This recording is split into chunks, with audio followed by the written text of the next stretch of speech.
आजच्या ह्या आपल्या तासिकेतून आपण आपल्या इयत्ता 4थीच्या स्कॉलरशिप विषयामधील गणित या विषयामधला संख्यांची तुलना, चढता व उतरता क्रम या पाठावर परीक्षेत कशा प्रकारचे प्रश्न पडणार आहेत याचा विचार करणार आहोत।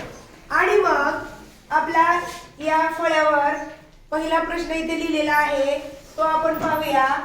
पुढील पैकी कोणत्या संख्या गटातील संख्या चढत्या क्रमाने मांडल्या आहेत? आपल्याला हे प्रश्न सोडवण्यापूर्वी संख्यांचा चढता क्रम आणि उतरता क्रम, संख्यांची तुलना म्हणजे लहान मोठेपणा, कोणती संख्या लहान आहे कोणती संख्या मोठी आहे ह्या गोष्टी ठरवता येणं गरजेचं आहे। ते आलं की मग आपण ही उदाहरणं अतिशय सोप्या पद्धतीने सोडवू शकतो। इथं आपला जो प्रश्न आहे इथं तुम्हाला 4 पर्याय दिलेले आहेत आणि या 4 पर्यायापैकी कोणत्या पर्यायात संख्या चढत्या क्रमाने मांडल्यात ते आपल्याला ठरवायचं आहे। आपण मग प्रत्येक पर्यायाचा विचार करू, कुठे संख्या चढत्या क्रमाने मांडलेल्या आपल्याला दिसतील ते आपण पाहूया। बघा, पहिली जी संख्या आहे पहिल्या पर्यायातली ती आहे 10,101, दुसरी आहे 10,100, 10,101 नंतर 10,100 हा चढता क्रम आहे का? 10,101 पेक्षा 10,100 ही लहान संख्या आहे, म्हणजे इथे चढता क्रम आहे का? नाही। मग आपल्याला पुढच्या संख्या बघण्याची सुद्धा गरज नाही। त्यामुळं हा पहिला पर्याय आपला चढत्या क्रमाने नसल्यामुळं आपण आपल्या दुसऱ्या पर्यायाकडे जाऊया। दुसऱ्या पर्यायातली पहिली संख्या आहे 50,555। 50,555 च्या पुढची संख्या पाहूया, काय आहे? 55,055, म्हणजे 50,000पेक्षा 55,000 कसं आहे? मोठं, म्हणजे चढता क्रम आहे का इथं? बर, पहिल्या टप्प्यात आपल्याला दिसला चढता क्रम आहे। त्याच्या पुढची संख्या पाहूया, 55,055 पेक्षा 55,550 ही संख्या कशी आहे? मोठीच आहे। 55,000 च्या नंतर शतकाच्या ठिकाणी इथं 0 आहे आणि इथं शतकाच्या ठिकाणी 5 आहे, म्हणजे या मागच्या संख्येपेक्षा पुढची संख्या मोठी आहे। आणि त्यानंतर 55,550 च्या पेक्षा 55,555 ही संख्या मोठी आहे का? हो आहे। म्हणजे आपल्या या दुसऱ्या क्रमांकाच्या पर्यायामध्ये पहिल्या संख्येपेक्षा दुसरी संख्या मोठी, दुसरीपेक्षा तिसरी मोठी आणि तिसरीपेक्षा चौथी संख्या आपल्याला मोठी भेटलेली आहे। म्हणजेच आपल्या पर्याय क्रमांक 2 मध्येच चढत्या क्रमाने संख्या आहेत। त्यामुळे आपला योग्य पर्याय आहे पर्याय क्रमांक 2। आपला तिसरा पर्याय बघा, तो का बरं चुकीचा आहे तो आपण पाहूया, म्हणजे संख्या योग्य चढत्या क्रमाने कशा शोधायच्या ते आपल्याला व्यवस्थित समजेल। बघा, पहिली संख्या आहे 22,022 आणि दुसरी काय संख्या आहे? 22,220। 22,022 पेक्षा 22,220 ही संख्या कशी आहे? मोठी आहे, म्हणजे इथून इथपर्यंत चढता क्रम आहे। आता 22,220 पेक्षा 22,202 ही संख्या कशी आहे? छोटी आहे, म्हणजे लहान पेक्षा मोठी आणि मोठी पेक्षा नंतर इथं छोटी आली, म्हणजे हा चढता किंवा उतरता कोणताच क्रम नाही, हा चुकीचा क्रम इथं मांडलेला आहे। अशा प्रकारे आपण दिलेल्या संख्यांचं फक्त निरीक्षण करायचंय आणि निरीक्षण करून आपल्याला जर चढत्या क्रमाने असतील तर त्या पद्धतीने संख्या ठरवायच्या, किंवा कधीतरी तुम्हाला उतरत्या क्रमाने कोणत्या पर्यायात मांडलेल्या आहेत असा प्रश्न येऊ शकतो। याच्या उलट पुढीलपैकी कोणत्या पर्यायामध्ये संख्या चढत्या क्रमाने मांडलेल्या नाहीत असा सुद्धा प्रश्न येऊ शकतो। त्यावेळेस 3 पर्यायामध्ये संख्या चढत्या क्रमाने मांडलेल्या असतात आणि एका पर्यायामध्ये उतरत्या क्रमाने किंवा उलटसुलट क्रमाने संख्या दिलेल्या असतात। तर आपल्याला दिलेल्या सूचनेनुसार पर्यायाचं फक्त निरीक्षण करून उत्तर शोधायचं असतं। आपला पुढचा प्रश्न पाहूया। इथे एक संख्या दिलेली आहे, परंतु त्या संख्येमध्ये एकक, दशक, शतक स्थानचा अंक त्यांनी गाळलेला आहे, त्याची फुली दिलेली मोठी आहे आणि ही संख्या देऊन आपल्याला हे चिन्ह दिलेलं आहे. या चिन्हाचा अर्थ काय आहे? डावीकडची संख्या मोठी आहे उजव्याकडच्या संख्येपेक्षा. आणि असं जर चिन्ह असेल तर त्याचा अर्थ काय आहे? उजवीकडची संख्या मोठी आहे डावीकडच्या संख्येपेक्षा. आणि त्याचबरोबर हे जर चिन्ह असेल तर त्याचा अर्थ काय आहे? दोन्हीकडची संख्या समान आहे. मग इथं आपल्याला हे चिन्ह दिलंय म्हणजे इकडची संख्या मोठी आहे कुणापेक्षा? 79,689 पेक्षा. तर स्टारच्या जागी कोणता अंक असेल? आता आपण ठीक आहे, आता आपण विचार करूया की याच्या जागी कोणता अंक ठेवायचा, नाही का? स्वरा ये पुढं. काय म्हणते तू? 7 हा अंक ठेवायचा असं म्हणतेस. ठीक आहे, मग इथं कोणती संख्या तयार होईल? ली बरं. ही जी संख्या आहे ती कोणती तयार होईल? जरा इथं मोठ्या असं संख्या मोठी लिहू. 7 9 आणि स्टारच्या जागी लिहिते 7. ठीक आहे, 8 8. काय संख्या तयार झाली? संख्या काय तयार झाली? 79,788. ही संख्या 79,788 ही संख्या 79,689 पेक्षा कशी आहे? मोठी आहे. म्हणजे स्वरानं जो पर्याय आपल्याला सांगितला तो पर्याय कसा आहे? योग्य आहे. वाजवा एकदा स्वरासाठी टाळ्या. काय करायचे आपल्याला? पर्यायातला एक एक अंक तिथे ठेवून पाहायचा. तयार झालेली संख्या ही पुढील संख्येपेक्षा मोठी बनते का याचा विचार करायचा. खूप छान. तर अशा पद्धतीनं असे प्रश्न तुम्हाला सोडवायचे असतात. असा विचार तुम्हाला एकदा करता आला की मग तुम्हाला अशा प्रकारचे प्रश्न आणि स्कॉलरशिपचे बुद्धिमत्तेवर आधारित प्रश्न सुद्धा सोपे जातात.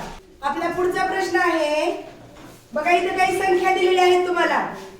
13,524, 13,627, 14,524, 14,914 व 13,738 या संख्या चढत्या क्रमाने मांडल्या व उतरत्या क्रमानेही मांडल्या तर त्यात येणाऱ्या मधल्या संख्यांमधील फरक किती? म्हणजे या ज्या दिलेल्या संख्या आहेत तुम्हाला चढत्या क्रमाने मांडायच्या आणि उतरत्या क्रमाने मांडायच्या. चला आपण मांडूया. पहिला मांडूया चढता क्रम. येतो ना तुम्हाला संख्यांचा चढता क्रम मांडायला? मग सांगा बरं, चढता क्रम म्हणजे लहानाकडून मोठ्याकडे का मोठ्याकडून लहानाकडे? लहान संख्येकडून मोठ्या संख्येकडे. मग या दिलेल्या संख्यापैकी सगळ्यात लहान संख्या कोणती आहे? 13,524. ठीक आहे, आपण जर पाहिलं इथं 13,000 आहे, इथं 13,000 आहे, इथं 14 आणि 13,000. त्या सर्वांमध्ये 13,000 लहान संख्या आहे. परंतु 13,000 असलेल्या 1 2 3 संख्या आहेत. म्हणून आपण शतकाची संख्या पाहूया. 500 600 आणि 700. याच्यामध्ये लहान कोण आहे? 500. म्हणजे आपल्याला लहान संख्या मिळाली 13,524. Very good. आता उरलेल्या संख्यामध्ये लहान कोण आहे? 13,600. कारण 13,600 आणि 13,700 मध्ये 13,600 छोट आहे. त्यामुळे आपण 13,627 ही संख्या त्याच्यानंतर लिहूया. लिहिली. आता उरलेल्या संख्यांमध्ये लहान कोण आहे? 13,738. Very good. 13,738. आता उरल्या ह्या दोन संख्या 14,524 आणि 14,914. या दोघांमध्ये लहान संख्या कोण आहे?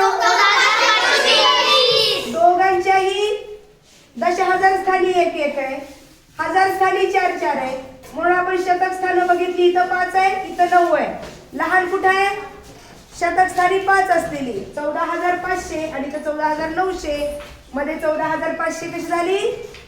लहान झाली. म्हणून ती आपण लिहूया 14,524 ही संख्या लिहिल्यानंतर मग शेवटी राहिली आपली 14,914. झाल्या का आपल्या सगळ्या संख्या? हा झाला या संख्यांचा चढता क्रम. आता या संख्यांचा आपल्याला मांडायचा आहे उतरता पण क्रम, कारण चढत्या क्रमाने मांडल्या व उतरत्या क्रमानेही मांडल्या असं सांगितलं. मांडूया आपण त्यांचा उतरता क्रम. आता उतरता क्रम मांडताना कोणती संख्या आधी घ्यायची? सर्वात मोठी संख्या. आता आपण पाहिलेच संख्या लहानाकडून मांडताना आपला क्रम मांडला गेलाय. तोच जर आपण उलट क्रमाने मांडला की उतरता क्रम आपला येणार आहे. म्हणजे ही सगळ्यात मोठी संख्या आहे 14,914. त्यानंतर लहान संख्या आहे 14,524. 14,524. त्यानंतर आहे 738. Very good. त्यानंतर 13,627. गुड. आणि त्यानंतर 13,524. आता हा आपला झाला उतरता क्रम. पुढे काय सांगितलं आपल्याला? तर त्यात येणाऱ्या मधल्या संख्यांमधील फरक किती? म्हणजे चढता क्रम मांडला त्यावेळेस मधली संख्या कोणती आली हो? बघा मधली म्हणजे 1 2 इकडे सोडल्या आणि 1 2 इकडे सोडल्या, मध्ये राहिली 13,738. ठीक आहे. आणि उतरता क्रम मांडल्यावर मधली संख्या कोणती आली? बघा 2 इकडे सोडल्या 2 इकडे सोडल्या, मध्ये राहिली 13,738. बरोबर आहे. म्हणजे मध्ये संख्या कोणती आली हो? चढता क्रम मांडताना जी संख्या मध्ये आली तीच संख्या उतरता क्रम मांडताना सुद्धा मध्येच आलेली आहे. मधल्या संख्येवर काही फरक झालाय का? हे आपल्याला ह्या प्रश्नातून लक्षात घ्यायचंय. चढता क्रम मांडताना जी मधली संख्या असते तीच संख्या उतरता क्रम मांडताना सुद्धा मध्यभागी येते. आणि मग त्यांनी सांगितलंय मधल्या संख्यांमधील फरक किती? म्हणजे त्या संख्येमधून तेच संख्या वजा केली काय येणार आहे? 0. जर तीच संख्या आपण त्या संख्येतून वजा करणार असू तर उत्तर येणार आहे 0. त्यामुळे एक गोष्ट लक्षात घ्यायची, जरी आपण चढता क्रम मांडला किंवा उतरता क्रम मांडला तरी मध्यभागी येणारी संख्या ही बदलत नाही, ती तीच एकमेव असते. आणि आता आपला पुढचा प्रश्न आहे. इथे तुम्हाला काही संख्या दिलेल्या आहेत. 31,357, 31,528. एक चौकट दिली आहे. नंतर दिले 31,901 आणि 32,807. यामध्ये चौकटीमध्ये कोणती संख्या लिहावी म्हणजे चढता क्रम पूर्ण होईल? म्हणजे या दिलेल्या संख्या आपल्याला कोणत्या क्रमाने मांडून दिलेल्या आहेत? चढत्या क्रमाने त्यांनी मांडून दिलेल्या आहेत. मात्र या रिकाम्या चौकटीच्या जागी एक संख्या त्यांनी गाळलेली आहे. ती संख्या कोणती असेल म्हणजे चढता क्रम पूर्ण होईल? काय म्हणते इंशाईवर सांग, कोणती असेल ती संख्या?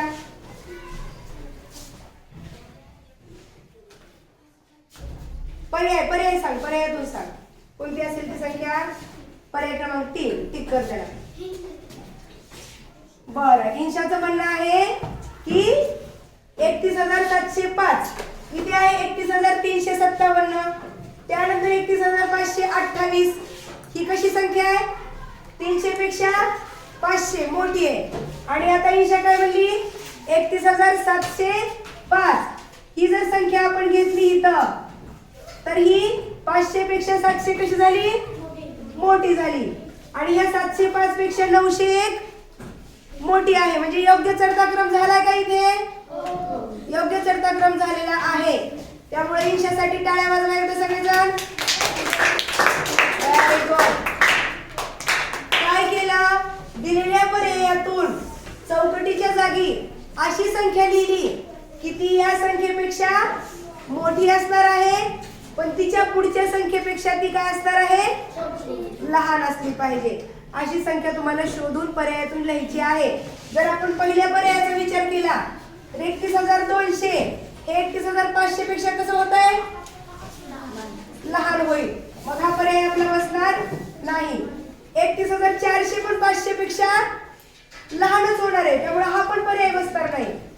31,000पेक्षा 32,000 म्हणजे आपला चौथा पर्याय मोठा आहे.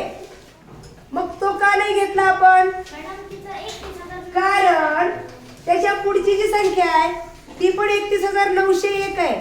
म्हणजे 32,000 हे 31,901 पेक्षा लहान आहे का?